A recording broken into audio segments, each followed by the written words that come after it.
Judge Valderrama. Si Sargento Guerrero ay isang magiting at iginagalang na pulis doon sa amin sa Buena Vista. Pero pinakatakutan naman sa manloob na dumadayo doon sa amin para gumawa ng kabantalan. Pero bilang tao naman, napakaraming tao siyang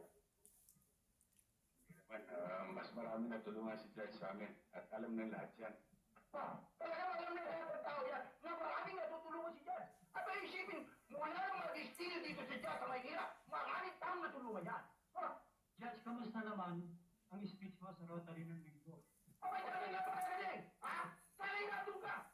Naku, nakita mo yung speech ni Judge, yung dinilipan niya, yung mga Amerikano yung nag-standing ovation. Dahil sa magandang speech niya, yung mga Amerikano yung palakpakan. 10 milyon doon na bumayo ng palakpakan. Akala ko na, sumabog yung burrong sa lakas. Judge, excuse me. Dumating na si Mr. Sierra. Ako sa akin ba niyo? Oo. Sargento, sandali lang ha. O, Danny, ikaw na bahala muna rin sa kaibigan mo. Nambala rin ko dyan.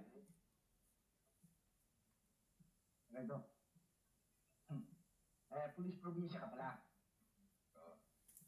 Sa departamento niyo ba, meron ba kayong mga limang pulis doon? Meron naman. Ayun siguro, kasama siguro ulit kayo.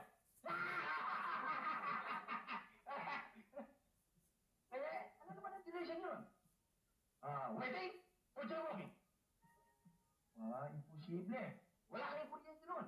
Walang kuryente, walang traffic light. Walang traffic light, walang jaywalking. Walang jaywalking, ha? Walang dilation.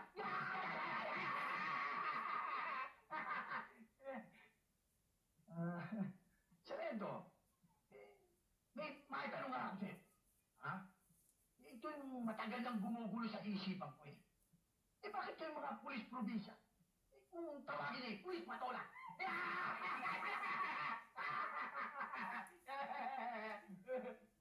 Hindi ko alam. Bakit hindi mo tanong kay Judge? Nagkaroon din siya sa amin. Maaari bang ako naman magtanong? Sige. Ano naman ang tawag dun sa taong sobrang serbisyo sa kanyang amo? What is it? Tama ka. Sip-sip.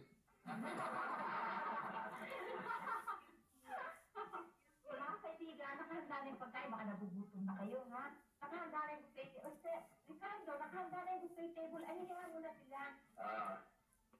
Mauna na kayo at may pag-usapan lang dito. Sige. Tayo na mga kaibigan. Sige, go ahead. Tayo dumaan. Okay, mauna na kayo.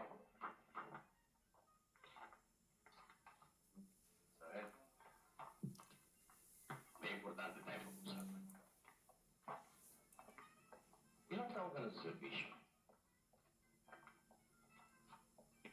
Nakaipo ka na ba? Alam ko wala.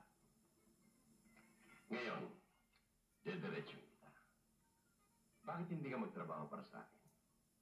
Be one of the boys. At sinisiguro ko sa'yo,